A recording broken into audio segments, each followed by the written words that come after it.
Fala pessoal, Edson Cordeiro da loja Bonsai, do Estúdio Bonsai Essência, e como sempre, uma grande satisfação estar aqui com vocês nesta manhã de quinta-feira, hora que é típico, hein?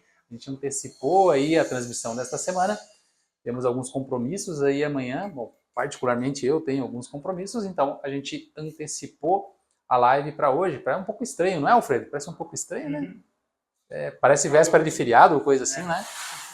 Bom, gente, estaremos eu hoje aqui, que vos falo, como sempre, Edson Cordeiro, o nosso estimado Alfredo Cubano, que já foi convidado para a interação ali. Olá, pessoal. Bom dia. E está empolgado, falante, como sempre, né? E o nosso Beck aí, o Calisto. Cumprimento o pessoal aí, Calisto. O Calisto vai estar acompanhando a gente hoje, lendo os comentários e as interações de vocês. E desde já fica o convite, o reforço aí para que vocês interajam mesmo, perguntem mesmo, tá? Nós temos 1 hora de duração de transmissão, então vamos aproveitar o máximo possível. E depois também esse material estará disponível para vocês, tanto como Reels aqui no Instagram, quanto também como post, como backstage, para vocês que acompanham a gente no pós aqui pelo YouTube também, certo? Então deixem os comentários de vocês, vai ser uma satisfação para a gente poder ir lá e responder também. A interação é super válida. Bom, vamos lá então. Gente, eu puxei aqui para falar um pouquinho com vocês sobre este bonsai aqui, na verdade um pré-bonsai. Para você que de repente está chegando agora, não está tão familiarizado com as espécies, né, que a gente trabalha no bonsai, este é um junípero Shinpaku, que é um dos clássicos do bonsai mundial, Shinpaku Kishu, para ser mais exato.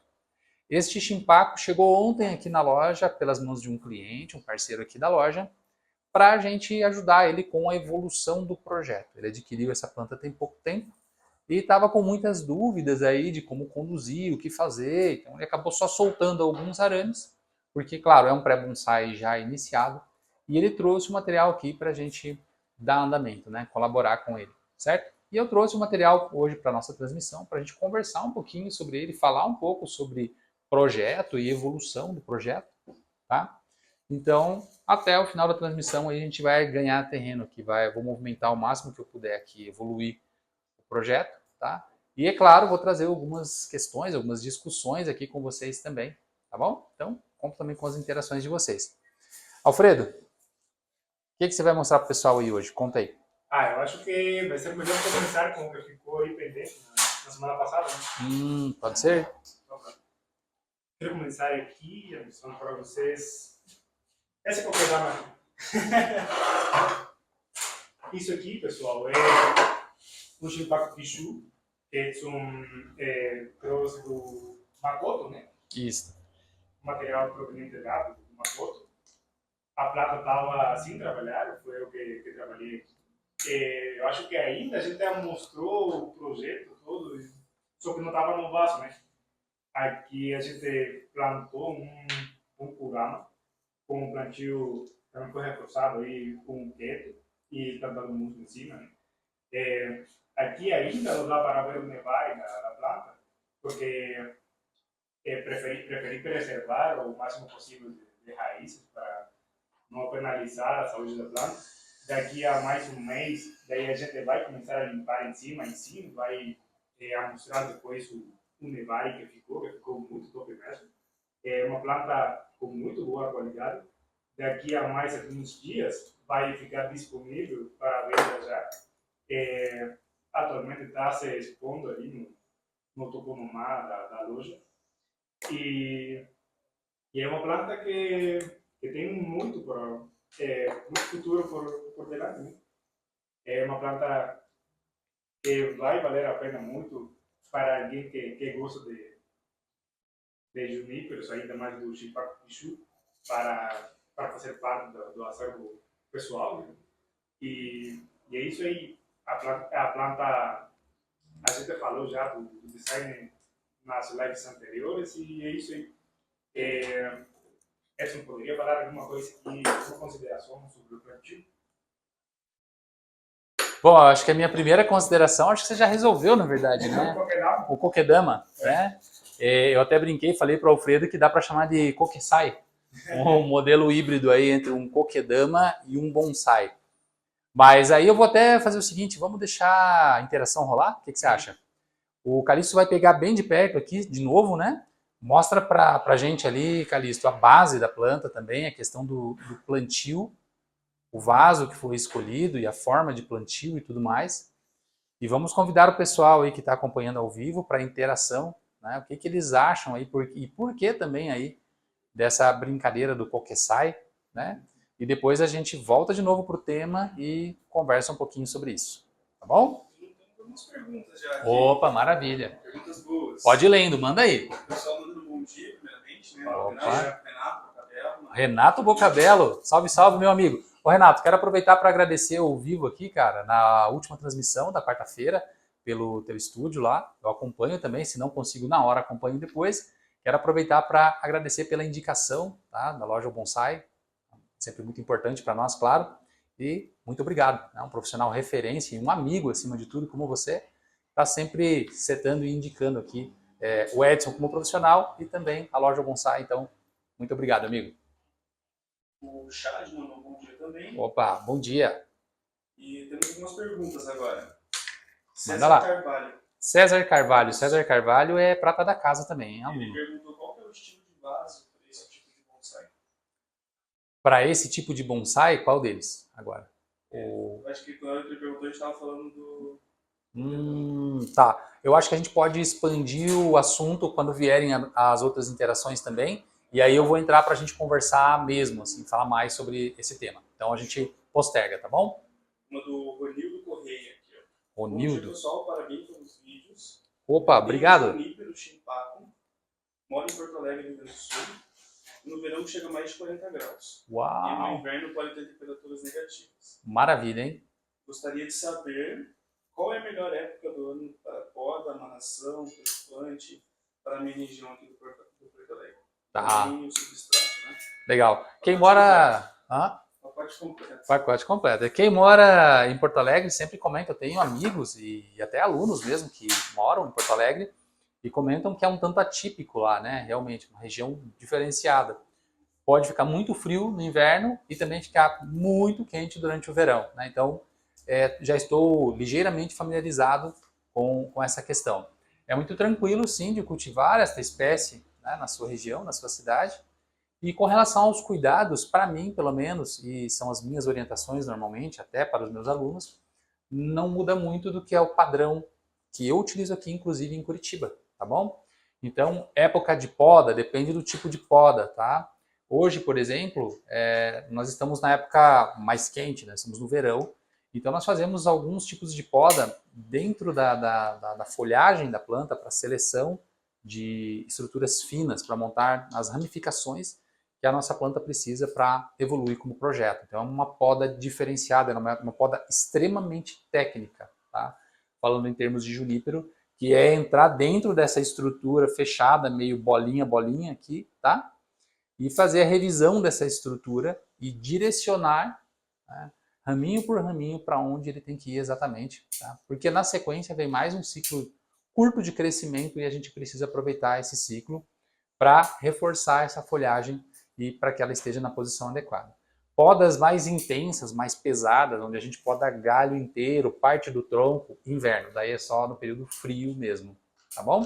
E a estilização da planta também, quando a gente vai dobrar, principalmente galhos mais grossos, estruturas bem pesadas, bem lenhosas mesmo, também durante o período frio, tá bom? Agora no verão a gente precisa tomar bastante cuidado com as nossas plantas, tá, gente? Inclusive vou aproveitar, deixa, a gente está gravando aí um roteiro bem completinho, bem legal, para o nosso projeto de escola, a Escola O Bonsai Do.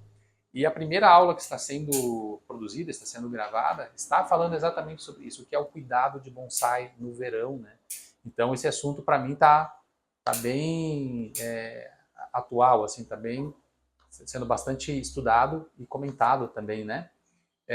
Sobre os manejos, né, que a gente tem com as nossas árvores nessa época. A gente precisa, sim, respeitar algumas coisas, respeitar alguns princípios, para que a gente consiga tirar o melhor dessa estação com relação à evolução das nossas árvores, né? E aí eu estou ensinando isso, estou ensinando lá no nosso projeto de escola, o O Bonsai Do, no qual a gente já está divulgando aqui para vocês tem um tempo. Agora é possível para você que é de fora também ingressar nessa escola e participar aí das nossas aulas que serão online uma vez por mês, tá? Uma vez por mês a gente vai disponibilizar um conteúdo de aula bem bacana e está abrindo a possibilidade para que os alunos de fora também possam vir e passar uns dias aqui com a gente também estudando. Certo? Avancei um pouco no assunto. O que tem mais aí, Calixto? Manda para nós. Uma pergunta do Shed. Manda lá. Ele falou que tem um bonsai de Isser aqui no Chuy. Está queimado nas folhas, deixando mesmo, tentando não deixar no sol muito forte. Uhum. E qual cuidado que ele deve ter? Qual que é o nome da espécie? É Acer? É Acer, só falou aqui no Chuy. Aqui no Chuy? Ou... Eu acho que é o nome do lugar. Tá, entendi. Talvez da região. Isso. Bom, no geral, Acer que queima ponta de folha, tá? É justamente nessa época é super comum que isso aconteça. É quase que uma consequência lógica. Acer palmatum, tá? Mas enfim, é perfeitamente normal, considerando a época do ano, tá? Claro que é normal, sim, e isso vai desencadear uma reação na planta para resolver isso, porque ela vai dar o próprio jeito para resolver essa questão. E a gente pode também, à nossa maneira, revisar, né, no sentido de ambiente onde a planta está, regime de rega, circulação de ar e principalmente a questão da insolação, tá certo? Se você quer evitar isso, quer parar um pouco de perder pontas de folha, tem que manter a planta numa área mais fresca nesta época do ano, tá? É uma opção saudável que não vai estressar muito a planta, ok? Mas é normal, tá? É perfeitamente normal. Para qualquer planta, na verdade, que tenha folhagem em ponta bem aguda, ou acuminada, como a gente fala, é a área mais difícil para manutenção de umidade. Isso é, claro, é um tanto óbvio, tá? E aí, gente, com essa dificuldade toda, vai acontecer de que, com o vento e com o calor intenso agora do verão, essa área se desidrate numa velocidade muito mais rápida, muito maior do que a planta é capaz de repor, compensar essa umidade. Então tudo fica um tanto agressivo. E é normal, como eu disse, é da época mesmo. Vamos lá? Calixto, pega aqui de pertinho, ó. Ó, eu tô cortando arame, gente, ó. O meu cliente aqui, o meu parceiro, o Luiz, ele já tirou alguns arames aqui, tá? E ele deixou os arames mais pesados, os arames mais estruturais, e eu tô removendo agora. Tô removendo, cortando o arame. Aí a gente vai entender, por exemplo, por que o alicate de corte de arame tem essa ponta arredondada, esse efeito de alavanca, né, que é bem acentuado, que é para fazer força mesmo. A gente encosta lá, ó, a ponta arredondada do alicate no arame e corta sem que ele machuque a casca. Ó. Esse é o trunfo desse tipo de ferramenta, né, que é desenhada especialmente para essa função. Tornar fácil e rápido o processo de corte e remoção de arame, tá? Olha como é prático, ó. A pergunta que pode surgir, meio lógica assim, é de por que não desenrolar, né? Por que não desenrolar o arame, né? Também dá, a gente pode pegar um alicate e vir desenrolando. Porém, gente, não recomendo que vocês façam isso. Drops de conhecimento para vocês que estão acompanhando aqui as nossas transmissões, tá? Por que não é recomendado? Especialmente para arames mais pesados. Porque, vejam, tem todo um trabalho aqui para aplicar o arame e fazer com que ele cumpra a sua função, modelando os galhos ou o tronco da nossa árvore. Então tem todo um esforço, um direcionamento ali que motiva a armação, faz com que isso tenha sentido, né, do ponto de vista técnico.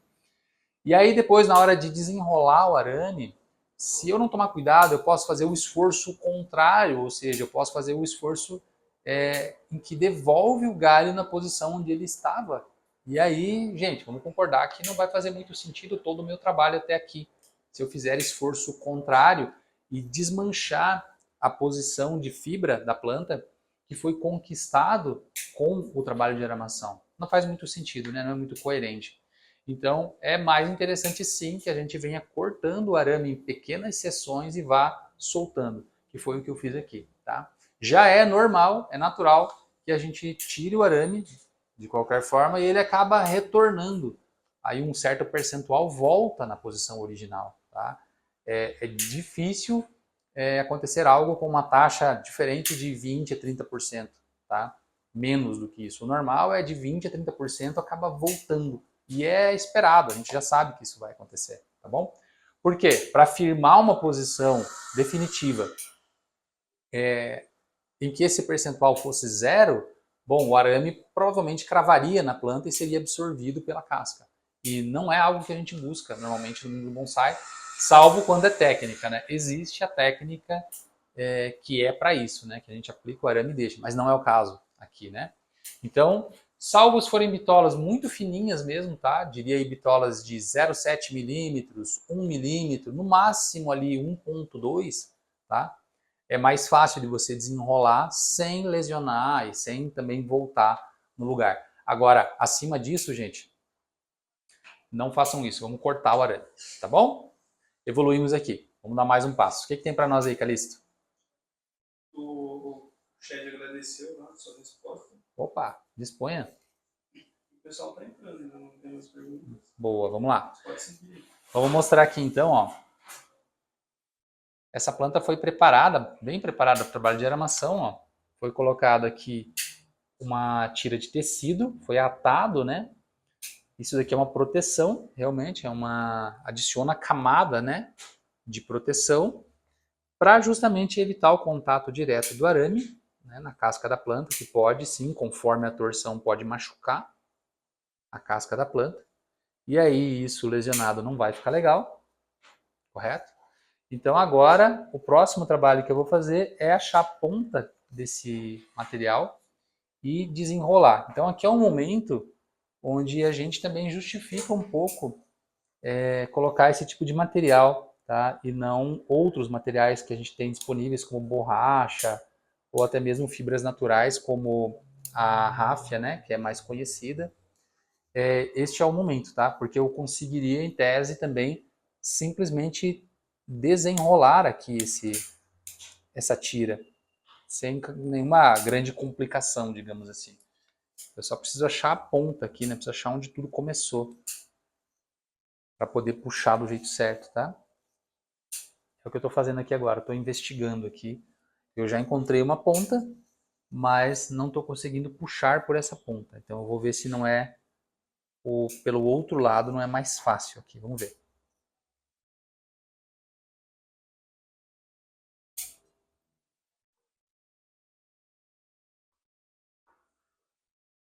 Eu vou optar por pegar com a ponta da tesoura aqui, ó, com bastante jeitinho. E vou fazer um primeiro corte bem cirúrgico mesmo. Que a ideia é cortar a fita sem machucar a casca da planta. Essa é a meta, tá? Todo o trabalho de fita foi feito para proteger a casca, né? Então não vai ser agora que eu vou machucar a casca. Só tem um problema aqui que eu já encontrei. Tanto o arame quanto a fita estão há muito tempo aqui já. Estão há muito tempo mesmo. E aí o que acontece é que isso acaba meio que grudando ali, meio que sendo fusionado ali, quase que assimilado pela estrutura. E é por isso que fica ruim como está aqui de desmanchar o trabalho, né? Vamos ver aqui que eu consigo. Manda aí a pergunta. Do Bonsai Sudoeste. Bonsai Sudeste? Isso. Manda aí, manda a pergunta. Quanto tempo para sair essas marcas, essas marcações do arame? O pessoal viu aí que aqui passou da conta, né? Ele marcou bem mais do que deveria, né? Bom, gente, não tem um prazo definido, tá? Por quê? Porque depende do quanto a minha planta vai crescer, o quanto ela vai desenvolver. Conforme ela cresce, ela multiplica tecidos, inclusive vasos condutores, que correspondem ao que a gente pode ver tanto da parte externa quanto da interna. E esse espessamento, esse crescimento secundário que a gente fala, que é o crescimento lateral, é que com o tempo vai espessar o tronco, espessar os galhos também, e vai fazer com que essas marcas desapareçam. Agora, como disse, não tem um prazo exato para isso, ok? E pode realmente levar bastante tempo. Pode levar bastante tempo, tá? Vai depender do nosso empenho aí também em cultivar. Eu acho que ia acrescentado aí, a informação que é acrescentada, isso vai variar da época do ano, né? Porque tem períodos do ano que as árvores crescem mais rápido que outras, né? Vai depender da espécie e do estado de saúde da planta, né? Se a planta está crescendo vigorosamente, aí vai marcar mais rápido. Se está no período de equilíbrio da planta, como falou o Edson, essa planta mais antiga vai demorar mais um pouquinho. Eu quase tive a impressão aqui que o fecho final foi colado ou costurado, porque era para ser fácil, né? Era para ser uma coisa de literalmente vir aqui e puxar a fita e desenrolar, mas não estava assim, ó. Agora que eu consegui fazer o primeiro trabalho aqui, ó, que me possibilitou começar a desenrolar, ó.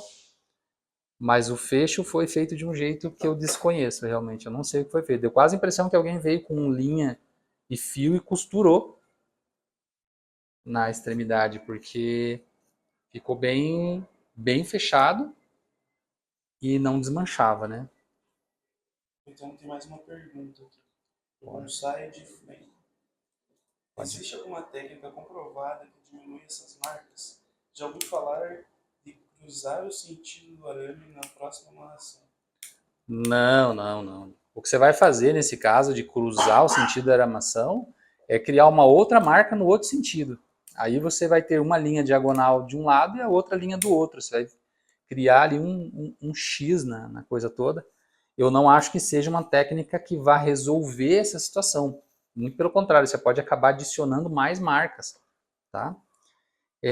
A técnica de aplicar invertido, ela é, na verdade, que eu sei, entendo pelo menos, é normalmente desenvolvida para justamente colocar o galho de novo na posição, sem precisar esperar tanto tempo, né? Então, tem que esperar um prazo para que feche aquela lesão, para daí você aplicar o arame de novo. Não, você não precisa esperar todo esse tempo. Você pode aplicar arame de novo. Você dá um prazo de descanso para a planta, pode ser ali entre 30, 60, 90 dias. E daí você aplica o arame de novo. Só que quando você aplica de novo, claro, você não vai aplicar no mesmo sentido. Ou, se você vai aplicar, pelo menos você evita contato do arame com aquela área onde o arame já lesionou, né? Então você já tem um canal praticamente aberto ali. Você vai evitar esse canal, tá certo? Então é mais para isso mesmo, para levar o galho de novo no lugar ou a estrutura, posicioná-la novamente, tá? Do que para resolver a questão da marca, tá? Em plantas que têm alto poder de cicatrização, como as caducifólias, por exemplo, não é raro que o pessoal trate isso como uma lesão mesmo, a ponto de pegar uma lâmina afiada e entalhar ali as bordas que se formaram, as bordas elevadas, e aí entalha isso e aplica selante, né? E então é literalmente tratado como uma lesão mesmo, tá? E aí permite que a planta vá fechando isso com o tempo, tá certo? Então vejam a que ponto pode chegar, né, a coisa toda. Então, é complicado mesmo. É bem complicado. Melhor mesmo é não deixar marcar, né? É ficar de olho na planta. É o famoso bonsai para valer, que eu estou sempre falando aqui, né? É você interagindo com a sua árvore e se tornando aí íntimo dela, próximo dela, né? Isso é o que é ideal. Claro que a gente sabe que praticar também às vezes é complicado, né? Principalmente para quem tem muita planta, fica difícil, né? Você olhar uma por uma e estar sempre atento ali. Mas é o ideal, esse é o cenário ideal. Tenho para dizer para vocês aqui que até a própria fita, até a fita acabou criando lesões também. Tá? Eu vou pedir para o Calixto vir de perto aqui para mostrar para vocês. Mas olha só, espero que a câmera consiga mostrar. Mas a gente consegue ver algumas lesões criadas pela compressão da própria tira, do tecido. Tanto é que tem a marquinha do tecido em si, na casca. Então vejam quanto isso pode se tornar prejudicial. É uma técnica para dar suporte, né? E mesmo assim, se eu deixo a coisa muito solta ali, muito à vontade, pode acontecer esse tipo de coisa e pode acabar lesionando, né? Pode acabar mais atrapalhando do que ajudando, tá? Uma dúvida também. Esse processo, de remoção após estar nesse período, ele machuca a planta? Não, em tese não, né? Se eu faço isso com habilidade, com destreza, vira quase que um processo cirúrgico mesmo, porque em alguns casos ali está incrustado o arame, ou nesse caso até a própria fita. Vejam que aqui está tudo fora do que deveria ser o padrão, tá? inclusive a fita. Essa fita, como eu já disse para vocês, uma das facilidades dela, das vantagens, é justamente de você poder tirar com facilidade depois do uso, né? E não tá fácil aqui. Eu não estou com nenhuma grande facilidade aqui para remover. Mostra, claro, que marcou demais, ficou tempo demais, enfim. Mas a gente está aí justamente para resolver isso, né? Então, ó, acabei de concluir aqui, consegui tirar. Não vou deixar nenhum fiozinho, porque esse tecido está bem resistente mesmo. Se eu deixar o único fio de tecido aqui, ele pode acabar apertando uma área que não deve, ali, fazer restrição de seiva, que a gente fala, e aí vai acabar atrapalhando, tá bom? Agora vamos ver aqui, Calixto, ó.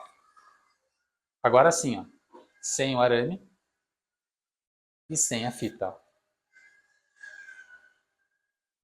Então a fita é para isso, tá? Ela acaba ajudando a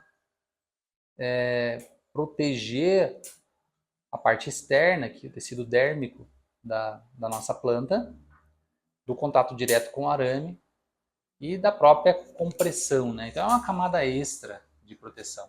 E funciona super bem, tá, gente? Mas a gente precisa tomar cuidado, porque a planta vai ter esse crescimento secundário, ela vai dilatar, vai ampliar tecidos e vai acabar fazendo esse efeito de compressão, tá? Então tem todo um jeitinho aí de técnica também para aplicar. Eu vejo que muitas vezes aí eu já vi gente aplicando vários tipos de materiais, inclusive a ráfia, né, que é um dos mais famosos aí nesse sentido, nesse tipo de uso, e atando, né, atando o material e tensionando assim, quase arrebenta o material. Já vi, inclusive, também ráfia arrebentando na mão, assim, de envolver e assim, puxar com força para manter o material bem justo. Gente, o primeiro crescimento que a planta dá, ela já vai ter efeito de compressão ali, já vai ter problema. Só de você atar e apertar muito forte, se você realmente puxar com muita força, já vai fazer compressão. E a compressão faz o quê? Ela vai limitar o fluxo de seiva, tá? E aí isso vai enfraquecer a sua planta, vai criar problema. Tá? Não é essa a ideia, né? Não é esse o objetivo. Tá bom? Então precisamos tomar cuidado. E mais um pouquinho de drops de conhecimento para vocês aí que acompanham as nossas transmissões. Aproveitando, então, mais uma dúvida aqui do bonsai de frango. Manda lá. O que sugere fazer com as novas brotações de uma quiche que veio toda espinhada?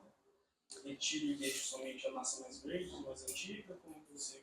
É o quichu, ele está falando, né? Quichu, Shimpaku quichu. Ele deve estar falando que aquela folhagem juvenil, que a gente fala, que é a folhagem aberta, de escama aberta. Olha, primeiro assim, ó, isso é uma resposta da planta a um estresse, tá? Normalmente. Então esse rejuvenescimento de folhagem, ele normalmente vem desencadeado por um estresse. E esse estresse pode ter fatores diversos, inclusive algumas coisas que a gente acha que fez muito incrível e que dá errado. Por exemplo, uma adubação mal feita, ele pode rejuvenescer o material e fazer com que a planta brote toda arrepiada. Tá? Descaracteriza a espécie. Essa folhagem tem um nome também, né? O pessoal chama ela quando degenera assim de sugiha ou sugipa, já vi também, né? Então, para ela não desenvolver esse tipo de folha, bom, primeiro não estressamos a planta. Depois que desenvolve, bom, gente, não tem muito o que fazer. Deixa ela, é uma resposta da planta. Então, deixa ela vir, deixa ela brotar. E acredite, a própria planta vai se recuperando e com o passar do tempo ela vai eliminando essa folhagem, tá? Essa folhagem aberta, né, com formato de agulha, ela vai sendo lentamente substituída por folhagens normais, desde que a gente resolva o problema do que causou o estresse, tá bom? É isso aí, essa é a dica. Alfredo, você está muito quieto aí. Fala alguma coisa pro pessoal aí. Bom, essa planta é engraçada aqui, porque você falou, pô, tem que tirar aí os galhos secos que tem a planta para recuperação. Como assim para recuperação? Olha só como estava a planta. É difícil entender que ela estava aqui para recuperação. Uma planta que se recuperou muito bem mesmo. Aqui estou tirando um monte de galhos secos. Ó. Isso aqui estava há quantos meses atrás? Uma planta aqui. Ah, tá mais de um ano aqui já. Mais de um ano. Essa planta aqui ficou um pouquinho descuidada aí na casa do cliente, daí ele trouxe. e, e a planta estava bem debilitada. E agora é difícil entender isso, né? Depois que vê como está o estado da folhagem da planta, é difícil entender que essa planta aqui estava para recuperação. Mas é mesmo, quando a gente começa a fazer o trabalho de limpeza dentro e das estruturas, dá para ver sim que a planta sofreu um pouquinho.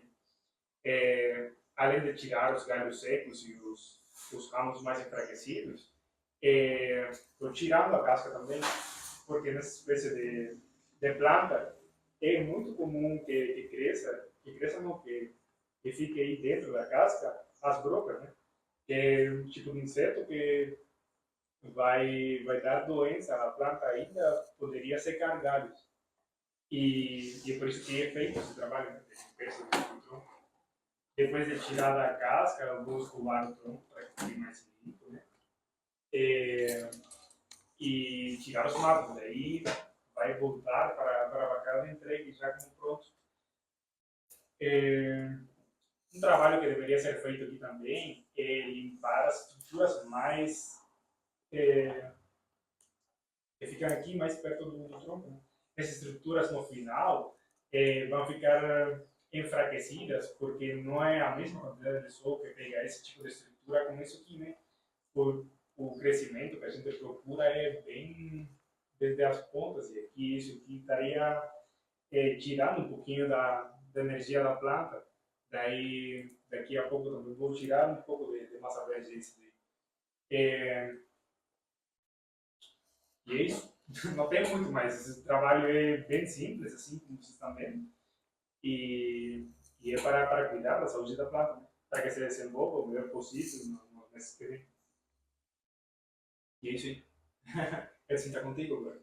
Tá bom. Temos aí alguma interação com relação ao vaso lá? Ou por enquanto ninguém falou nada? Só a pergunta mesmo do César Carvalho sobre o vaso ideal, né? Então tá, vamos aguardar mais um pouquinho e aí a gente já retoma esse assunto aí. Mas primeiro me diz aí quanto tempo a gente já tem transcorrido de transmissão. É 10. Tem 20 minutos só então. Isso. Caramba, hein? Passa rápido. Falou que da hora essas plantas, eu tenho um monte em casa. Opa! Qual Lucas que é? Lucas ICS. Ah, Ou LCS. muito bom, Lucas. Que bom. Se você tem Shimpaco na sua coleção, ótimo, uma espécie maravilhosa mesmo para se fazer bonsai.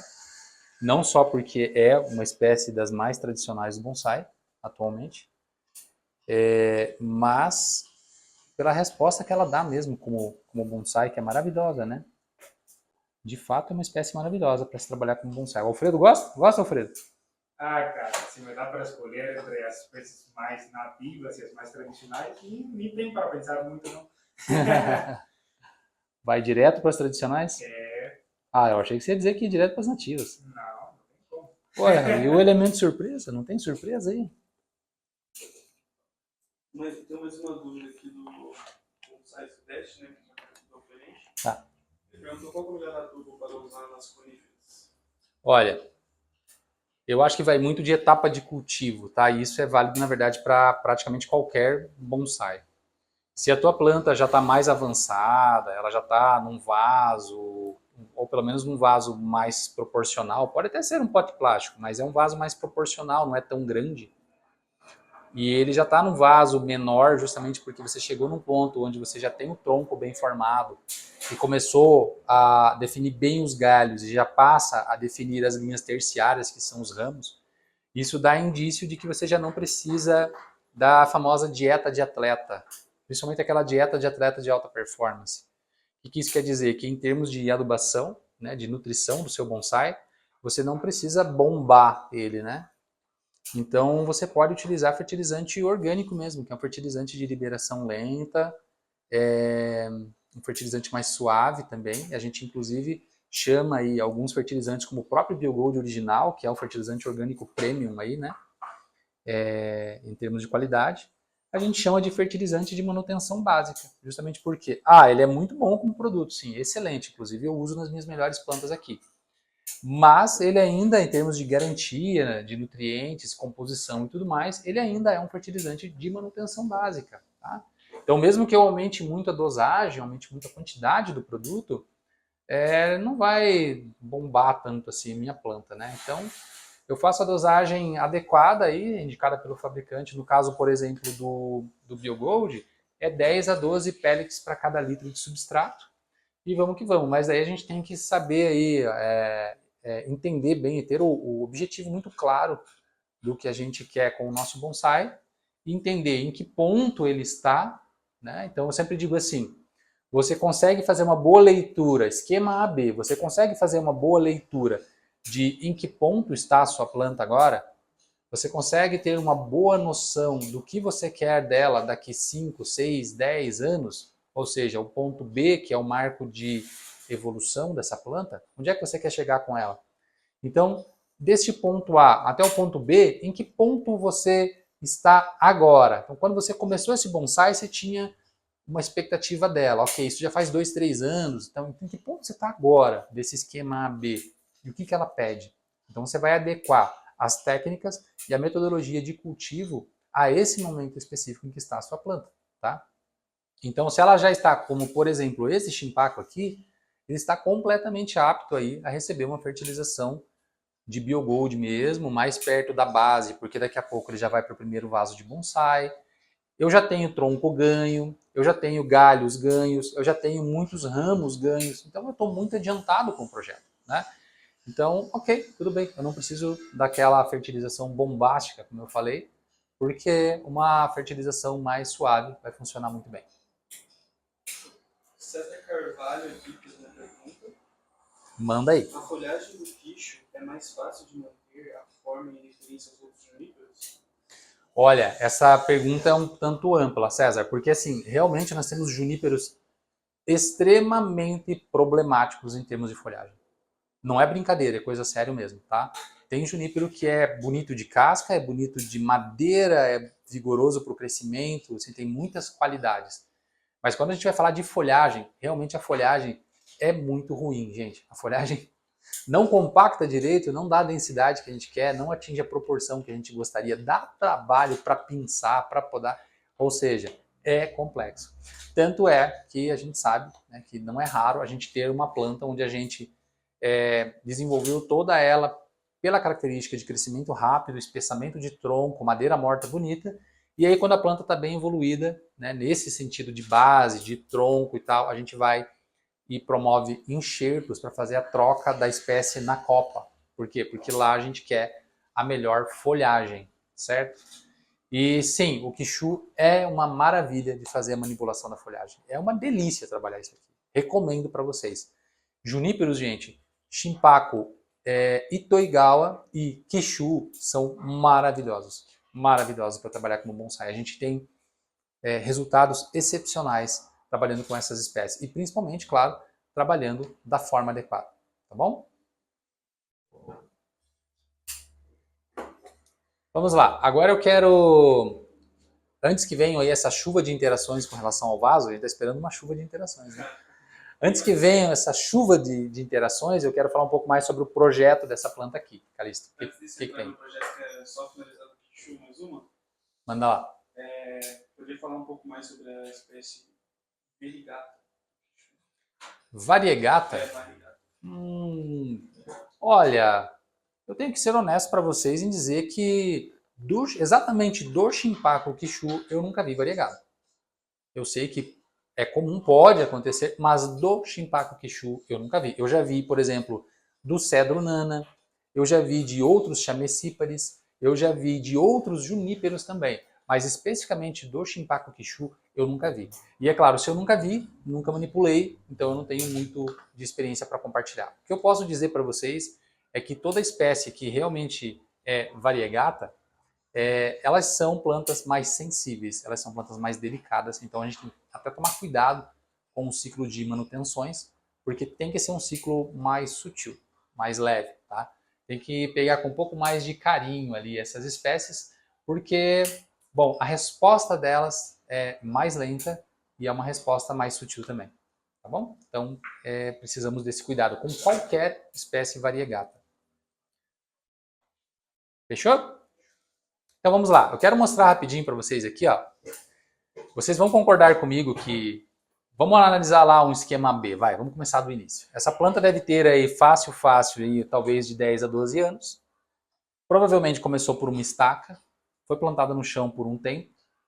E a gente vai ver aqui um galho de sacrifício que foi cortado fora, que hoje estaria ou na frente ou nas costas da planta. Se tiver nas costas, forma uma verdadeira cauda, né? Aqui nós temos um outro galho de sacrifício, muito bem pensado, porque ele foi pelado aqui e deixado só esse rabicho aqui, essa extremidade, para ajudar no enraizamento e no engrossamento. Ok, aqui eu entendo as funções desses dois galhos. Agora, olhando por essa frente aqui, a gente vai ver uma triangulação bem larga, um chapelão, tá? E se você olha lateralmente é um problema, porque se você olha de perfil, a gente não vai ver bons galhos de profundidade, fazem falta, né? Faz falta galhos de profundidade. Eu sempre insisto que bonsai é uma arte tridimensional e quando a gente vai desenvolver um projeto de um bonsai, a gente precisa estar ligado nisso, tá? Que a planta tem que ter galhos de profundidade também. Não dá para construir uma planta bidimensional. Bonsai é uma arte tridimensional, tá? Então aqui faz muito falta, sim, galhos de profundidade. Como é que a gente vai resolver isso, né? Começa também que a planta é um chapelão, um triângulo perfeito. Bom, eu comentei com o dono dessa planta, defendi aí uma possibilidade, um projeto, ele, claro, confia no nosso trabalho, me deu carta branca para desenvolver como eu achar melhor, mas eu trouxe a discussão para ele, né, como eu estou trazendo para vocês aqui agora, que nos prestigiam, e eu comentei essa questão de ser um chapelão e do problema de proporção, porque um triângulo tão grande assim, tão aberto, ele não valoriza, em termos de proporção, a base da planta, que não é uma base ruim, ela tem um calibre bom, e principalmente uma sequência de movimento que é bonita, e tem como um valor real aqui a conicidade. Então o tronco começa mais grosso e vai reduzindo, afinando, afinando, afinando, afinando e termina na folhagem aqui em cima, né? Então isso é um ponto de valor, é algo para ser considerado, tá bom? A gente precisa levar isso em consideração. Ok, mas como é que eu faço então para... Bom, primeiro assim, vamos revisar. Papel do artista, tá? Sempre tentar valorizar esses pontos positivos, trazer isso para cima, à tona, tá? E aí a gente precisa criar condições para que a gente consiga visualizar melhor, então, essa beleza toda, esses valores que eu estou trazendo aqui para vocês com relação ao tronco da planta. E se ela fica nesse chapelão que a gente está vendo aqui, inclusive com ramificações que apontam para dentro, ó, para dentro da linha de tronco, escondem, tá, a linha de tronco, bom, não vai de encontro ao objetivo que eu estou propondo. Tá? Então, o que acontece? Eu preciso revisar toda a composição da planta. Também tenho que lembrar um outro princípio da estética do bonsai, que é a simetria. Tá? Eu tenho uma planta aqui extremamente simétrica. Se a gente pegar, eu tenho um eixo aqui central, a planta tem movimento de tronco, mas ela tem um eixo de copa alinhada com a base, que classificaria então esse design basicamente como um moyogi de acordo com a linha de tronco, né? Ok? Agora, com essa abertura toda de copa aqui, esse eixo tem praticamente o mesmo peso visual na esquerda e na direita. Isso é simétrico, tá? E a simetria não é considerado algo natural, tá? Não para uma árvore. Então o que a gente vai fazer? Bom, a gente vai interferir nisso daí, vai mudar o design dessa planta. Tá? E aí, analisando ela ontem com o cliente, por alto já, quando ele trouxe, eu comentei que tem muita estrutura provisória aqui, que foi deixada provavelmente para preservar o vigor da planta. Isso não é raro, inclusive é uma solução inteligente, porque a gente está sempre comentando aqui que eu desenvolvo as minhas manutenções sempre de forma a preservar a saúde da planta e não penalizá-la. E uma das regrinhas que tem sobre isso é de, no trabalho, não tirar muito mais do que 30% da folhagem da planta, sob pena de debilitar a planta. Afinal de contas, é a folhagem que gera os recursos que a planta precisa para sobreviver. Então a gente precisa ter cuidado nessa hora, ter cuidado no manejo. Então, se no primeiro momento foi tirado bastante massa verde e ficou muito material, ok, é um material que ficou meio atravessado de repente, mas é por uma questão de preservação. Há uma visão de que no futuro isso possa ser removido. Então aqui a gente tem um amontoamento de estruturas e de ramos, né, que acabam fechando, triangulando aqui essa planta, mas que a gente precisa resolver. Bom, agora a planta está muito bem, está vigorosa, saudável, é o momento, como eu já falei, de manutenção de verão, e que eu posso fazer essa intervenção, não só posso, como devo. Então eu preciso atuar aqui para resselecionar material.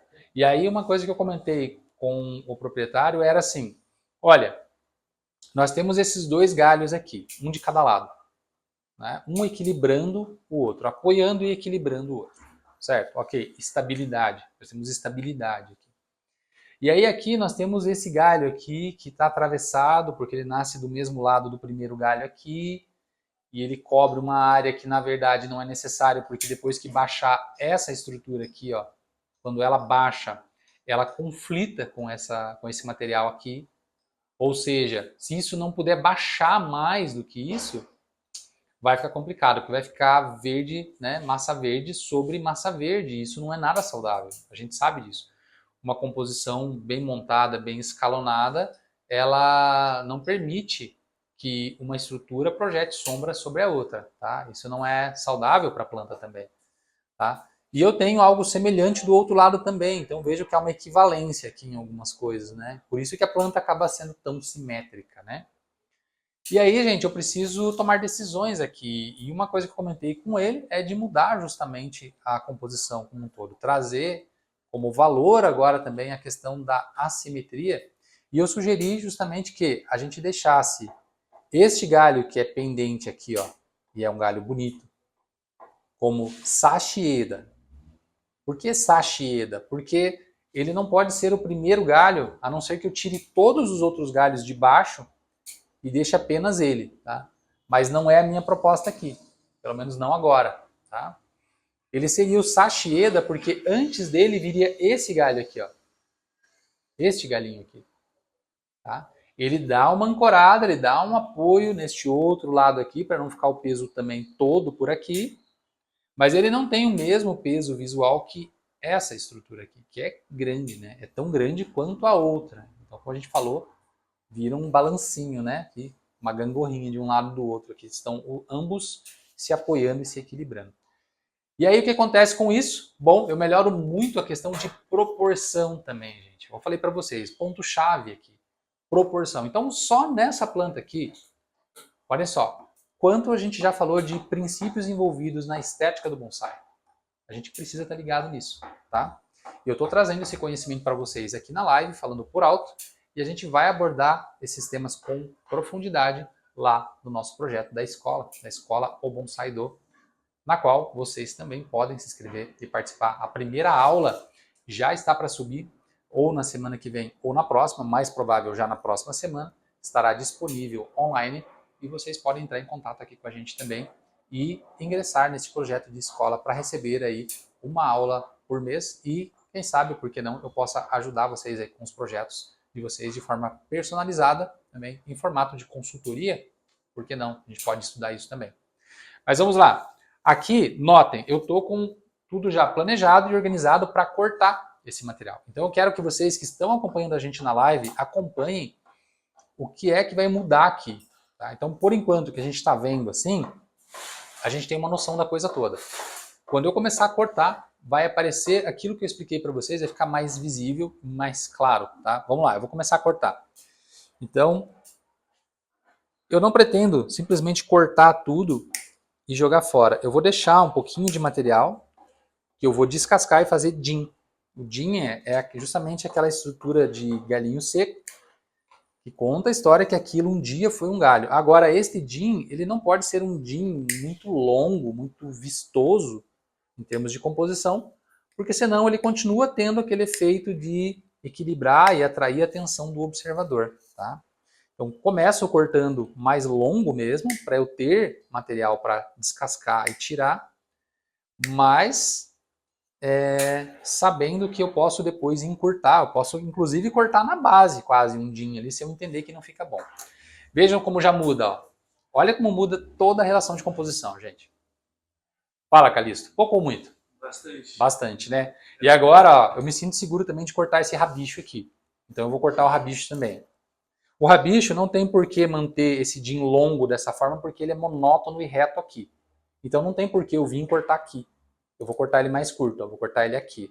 Olha o poder desse alicatinho aqui. Tem gente que duvida, né? Olha o poder desse alicatinho. Olha isso. Poderoso, hein? Pequeno e poderoso. Vai que vai com tudo. Então olha só que legal, gente. Olha isso, não é bacana. Então agora aqui eu tenho o primeiro galho aqui, em ordem, né, de linha de tronco, ele é o primeiro galho. Então ele seria o Ichieda, tá? E é aqui o Sachieda, que é o galho oposto, ó. Tá lá do outro lado. E daí toda a composição de copa que vem aqui. Agora, eu tenho um cara atravessado aqui, ó, ainda, ó. Este galho aqui, ele sai, na verdade, na frente da planta e ele foi aramado e jogado por sobre este galho aqui. E agora é o momento que eu também tenho que decidir o que eu vou fazer com ele, porque se eu deixo esse galho aqui, eu preciso aramar ele bem baixo mesmo, tá? Porque senão ele vai atrapalhar, impedindo que esses outros galhos da parte superior aqui consigam se desenvolver. Tá? O certo aqui seria descer este galinho de cima aqui e com o tempo vai ocupando essa posição, preenchendo esse lado vazio. Tá bom? E como sai um galho, ele está saindo exatamente de frente e daí é dobrado, eu acho muito feio isso. Eu teria que esconder tudo isso com massa verde. Isso é literalmente uma verdadeira tapeação, né? E é uma escolha. Eu posso deixar limpo aqui para mostrar a curvatura e o ponto de tensão visual. Né? E, neste caso, é um caso que eu provavelmente não deixaria nem o DIN, porque até o DIN me perturbaria visualmente. Tá? Ou deixo e faço aqui um preenchimento de volume e monto a copa por aqui assim mesmo, ó, mais compacta. Né? Fala, Alfredo, o que você acha que eu faria? O Alfredo está observando aqui. Fala, eu estou com a tesoura na mão já. Não, é que achei que o desenho da planta que você ia fazer era com o ápice mesmo esse de como assim vai tirar o galho? Para mim, a árvore é isso aqui, para mim. Está aproveitando aqui a curvatura do tronco, vai ganhar um tendinho aqui, né? Uhum. E aí ficaria uma estrutura bem mais compacta, com muito caráter mesmo. Entendi. Achei que isso daí era a ideia de você, né? Não, não. Eu não vou compactar tanto a planta assim, não tanto. E eu acho que em termos de composição, dá pra gente dar mais movimento aqui e compactar mais essa copa com o tempo, baixar ela mais um pouquinho e trabalhar com mais movimento também, um movimento mais dinâmico, mais leve para este galho aqui. E aí vai compor muito bem uma copinha bem compacta aqui, bem baixinha, com um galho também bem pêndulo, assim, bem para baixo mesmo. Eu acho que vai ficar muito bom. Mas eu vou tirar isso aqui. Eu vou tirar. Porque como ele sai exatamente na frente, não tenho como manter. Eu não gosto assim. Como o cliente me deu carta branca, total, confiança total, ele está confiando também no meu conceito de bonsai, no meu conceito estético. Né? Então eu me sinto aí completamente livre e desimpedido para cortar. Então eu vou fazer a mesma sequência. Eu vou cortar a folhagem, tá? E vou deixar a estrutura para montar um DIN. Agora já adiantei para vocês que mesmo esse DIN ele vai incomodar, ele vai atrapalhar. Eu vou chegar a descascar o DIN, eu vou trabalhar ele, eu vou fazer todo esse trabalho. Mas aí pode acontecer que lá no final eu olhe e diga, não, isso ainda está incomodando, ainda está atrapalhando, e vou e corto fora. Mas eu começo tendo material, eu tenho material disponível ali, tá? E tomo essa decisão final lá para frente. Posso postergar? Posso, claro que eu posso. Quantos anos vai levar para que eu realmente chegue com esse bonsai no vaso que eu quero, com o design que eu quero? Olha, eu imagino daqui pelo menos mais uns 5 anos de trabalho, se bem trabalhado, tá? Para a gente chegar numa planta realmente boa, para não dizer muito boa. Boa. Muito boa teria que ser mais de 10 anos, tá? E aí outra coisa que a gente vai olhar aqui agora, que eu tirei essa estrutura aqui, é que a gente começa a pensar em o que a gente vai fazer com o veio vivo. Porque o junípero tem disso, né? Como é que eu vou conectar veio vivo aqui com essa madeira morta bem na frente, essa madeira morta atrás, que é uma cauda. Agora eu criei uma nova seção de madeira morta aqui. Agora eu criei uma nova seção de madeira morta aqui. E bom, eu preciso pensar em como é que eu vou trabalhar isso, como é que eu vou conectar essas partes mortas, porque como resultado final eu quero sim um veio vivo subindo espiralado, conectando as partes vivas, né? E o shari, que é a parte branca, conecta os galhos e as seções mortas da planta. Então eu preciso pensar nisso sim, preciso de um plano, né, para isso. É o próximo passo aqui, antes daí sim de eu pegar a tesourinha, pegar uma tesourinha pequenininha como essa daqui, tá?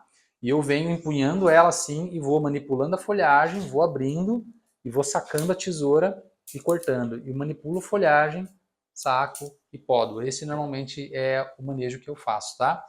Também vou descascar esses DIN já, para entender já também um pouco de como eles atuam na composição. E é isso. Tá? Não vou mexer muito na casca, tá? Tirei um pouco da casca mais grossa que tinha aqui, mas vou sim, antes de começar a abrir a estrutura para setar para onde vai o chare da minha planta, eu vou passar uma escovinha de aço. Tá? Vou mostrar para vocês aqui. Ó. A gente tem material para facilitar esse tipo de trabalho, né? Que é, por exemplo, esta escova de aço aqui. Ó. Escova de latão, na verdade. É a escova de latão.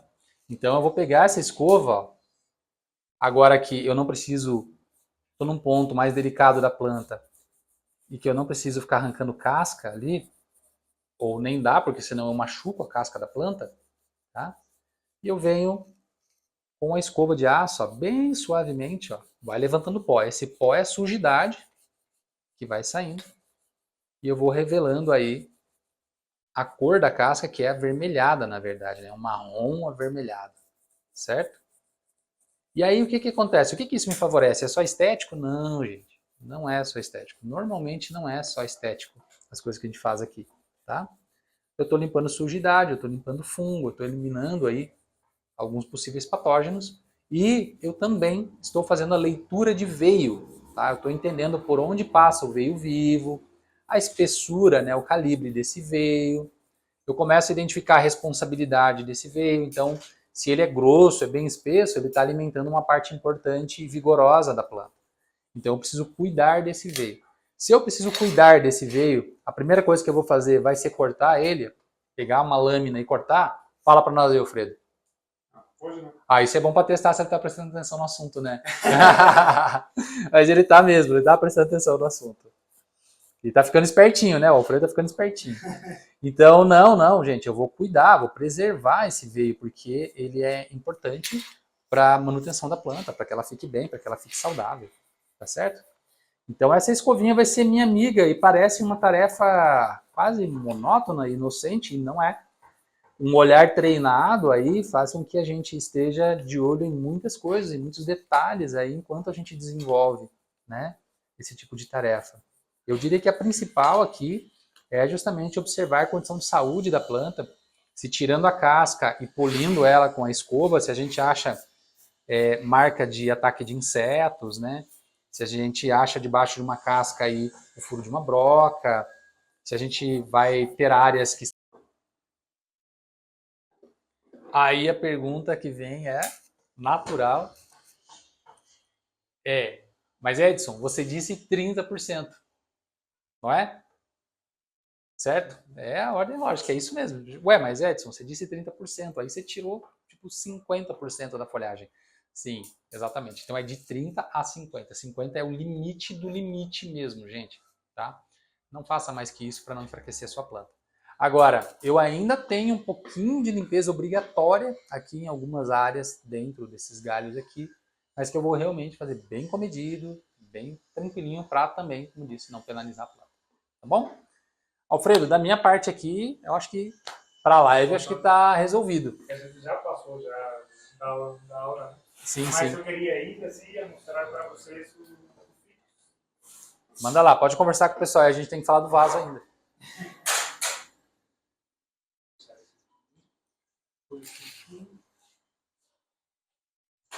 Gente, isso daqui é um bonsai de supermercado. A gente teve aqui já a visita de um novo cliente que comprou essa planta aqui no mercado. Né? Daí estava um vaso de barro, que o substrato né, que ela estava não era o melhor, né? Que era a Pega fibra de a coco. expressão de satisfação.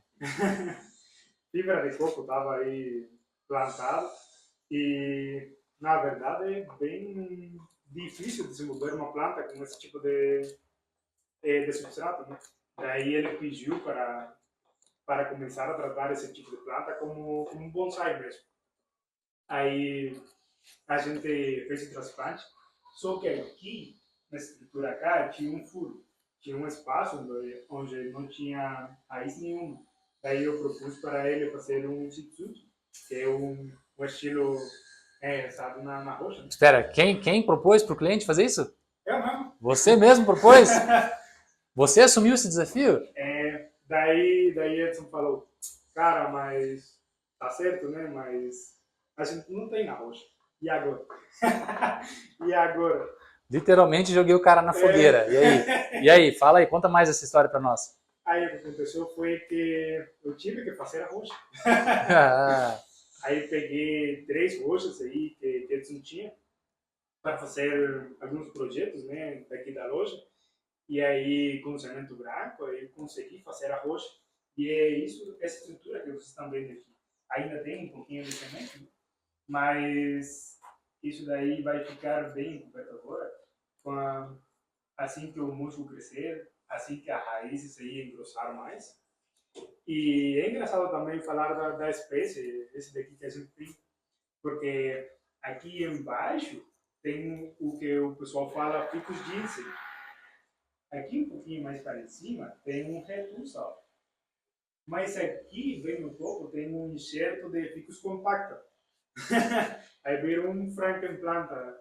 Esse bonsai aqui. É um Frankenstein, bonsai Frankenstein. Um Frankenplanta.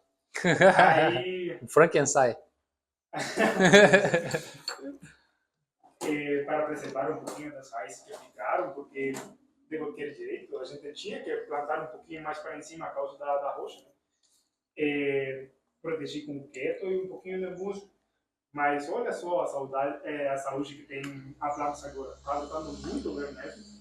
Eu acho que a gente está sim no ponto de ligar para o cliente e falar que a planta está pronta já, depois de ficar na casa dele, porque a rotação dela é muito boa mesmo. E é isso aí, a gente vai aguardar a evolução dessa planta aqui. A pedra essa daí que eu fiz vai me oferecer mais um pouco nos anos que vem. E acho que, como é uma pedra que foi feita, ainda dá para aprimorar mais ainda. Se o cliente deixar evoluir mais um pouco o projeto, eu acho que daria para acrescentar um pouquinho mais por embaixo, né? E continuar subindo a planta mais ainda. Aí vai ficar uma comicidade bem monstro assim embaixo. Bem o quê? Monstro. Frankenstein? É, um Frankenstein. E é isso aí, esse projeto eu tinha para mostrar para vocês na semana passada, mas não deu tempo. A gente está com um tempo um pouquinho corrido aqui nas lives, não dá nem para falar tudo que a gente desejaria falar, né? Mas hoje a gente está prolongando um pouco já, mas tudo bem, né? Vamos lá. Sintomas de sucesso. Sintomas de sucesso, é isso aí. É isso aí, pessoal. Comigo acabou já. Não vai me convidar para interagir aí? Pô, eu quero falar também. Você sempre é bem-vindo, passado. Vamos lá, então eu vou puxar a cadeirinha aqui, ó. Vamos lá. Primeiro, senta aí. Vamos fazer programa de entrevista. Me fala, desafiador o projeto? Muito. Muito mais ainda, porque a frase de Edson, cara, agora você vira. Aí ficou desafio mesmo. É bem isso. Você pegou isso aí para resolver? Então, resolve. Como é que você vai fazer isso aí? Faltou para falar aqui, que aqui, nesse ponto aqui, tinha uma raiz que estava crescendo bem em volta aqui. Estava pressionando mesmo aqui os tecidos. E, além disso, não ajudava muito no projeto esse que a gente está propondo aqui. Eu preferi tirar aqui, aproveitando também a característica que tem no ficus, que é uma cicatrização muito boa. Essa cicatriz aqui vai fechar em pouco tempo mesmo. Bom, o que eu tenho visto é que esse tipo de planta, né, de origem chinesa, enxertada, está tomando conta do mercado, né? Literalmente, né? Os supermercados estão importando isso daí, comprando de monte, e para nós aqui está parecendo a rodo, assim, também. O pessoal trazendo para transplantar, para cuidar e tal, porque estão comprando e não está dando certo, né? Não está dando muito certo, não está evoluindo bem a Mas planta. fibra de coco não tem muito para fazer, né? Exatamente. Mas é um material comercial mesmo e tudo bem se daí realmente a pessoa procura uma empresa especializada como a nossa e vai com isso também gerar a condição de evoluir o material de alguma forma. A gente não está nem prometendo nenhum grande milagre, né, Alfredo? Porque também tem certos limites para algumas coisas, né? Mas vejam, aqui foi um tanto desafiador, sim, né? Tinha algo para resolver, o Alfredo chamou para si, deu a sugestão de como resolver e chamou para si a responsabilidade, né? Quer dizer, eu dei para ele a responsabilidade de resolver isso, né? E acho que saiu muito bem, ficou bem legal o projeto, foi uma boa saída sim para preencher ali aquela área, né? Originalmente não é bem um Ishitsuki ainda, né? O Ishitsuki ele pede mais do que isso, ou o Seki Joju, como também se refere a esse design, né? O John Naka, é meio que um improviso. Para mim tá mais para um Nejime, né? Do que para um Seki Joju ou um Ishitsuki original, né? Então é um complemento, né? Um preenchimento das raízes de forma complementar, para não deixar aberto ali. Mas ainda assim é uma ótima técnica, é uma ótima possibilidade. Vocês viram que fica uma cara natural. Claro, porque talvez, só para explicar, pelo que o Alfredo orientou, não é feito todo de cimento, não é isso, tá? São seções, fragmentos de rocha branca, que é incrível, é raro de encontrar esse tipo de rocha, que ele juntou, ele fusionou ali, encaixou, meio combinou ali as partes da rocha. É um quebra-cabeça. É um quebra-cabeça, para dar um ar natural. E o resultado final ficou muito bom. E como disse o Alfredo, era uma pedra também mais porosa, uma rocha mais porosa, e ela vai, com o tempo, provavelmente ser completamente coberta por musgo, e a gente vai ter que tentar escovar para manter limpo, mas vai ficar verde, ele vai mudar a cor, né? Então, vai ficar numa relação de mais harmonia com o musgo e com a planta também. Então, acho que o futuro é bem promissor, sim, tá? Quero aproveitar para elogiar aí também tanto a atitude do Alfredo de assumir a responsabilidade, assumir o projeto para si, e respondeu muito bem também ao desafio, né? O desafio de daí realmente resolver a questão e tudo mais. E eu acho que não é segredo para ninguém que a gente tem conversado aqui, tem mostrado os trabalhos, e o pessoal também comenta muitas vezes sobre a evolução, né, do Alfredo desde que ele chegou aqui, que é visto, percebido por todos, né? Como disse, até comentado. E com isso eu vou me sentir com liberdade suficiente, né? Como me é dada, na verdade, pelo Alfredo, para comentar com vocês que tem novidade surgindo aí, novidade boa, né?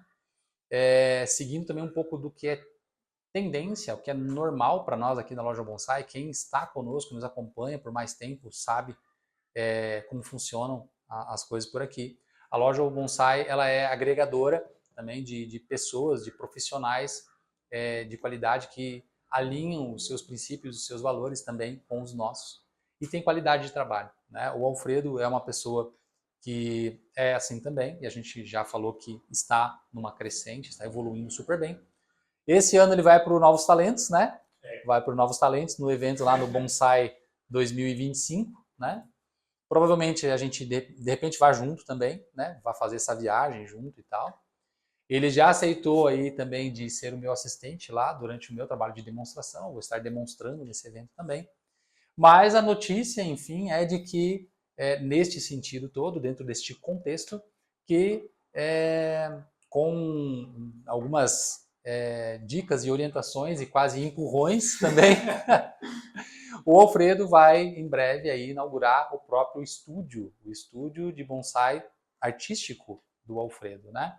Então não tem um nome ainda, não tem uma logo, vamos com calma, as coisas acontecem em etapas, mas, né, a gente já conversou sobre isso, acho que está mais do que na hora de que o Alfredo possa dar esse andamento, dar prosseguimento, né, com o estúdio dele, um estúdio próprio. Afinal de contas, a gente já consegue ver pelos trabalhos dele também a qualidade dos trabalhos e o quanto esses trabalhos também se tornaram já um tanto autorais, né, a ponto que a gente consegue ver a planta e entender que a planta foi feita por ele, né? Então tem uma característica já de design, tem uma assinatura ali presente já. Então eu acho que chegou no ponto, claro, já está big, top, não, né? Nem a gente não tá todo mundo trabalhando o tempo todo, estudando, evoluindo, né? Eu acho que um profissional de verdade é o primeiro a reconhecer isso, né? Que a gente tá sempre numa evolução, tá sempre numa crescente, né? Mas precisa começar e eu acho que é o momento, né? Inclusive trouxe essa sugestão para ele, faz pouco tempo que a gente conversou sobre isso, foi essa semana, na verdade, né?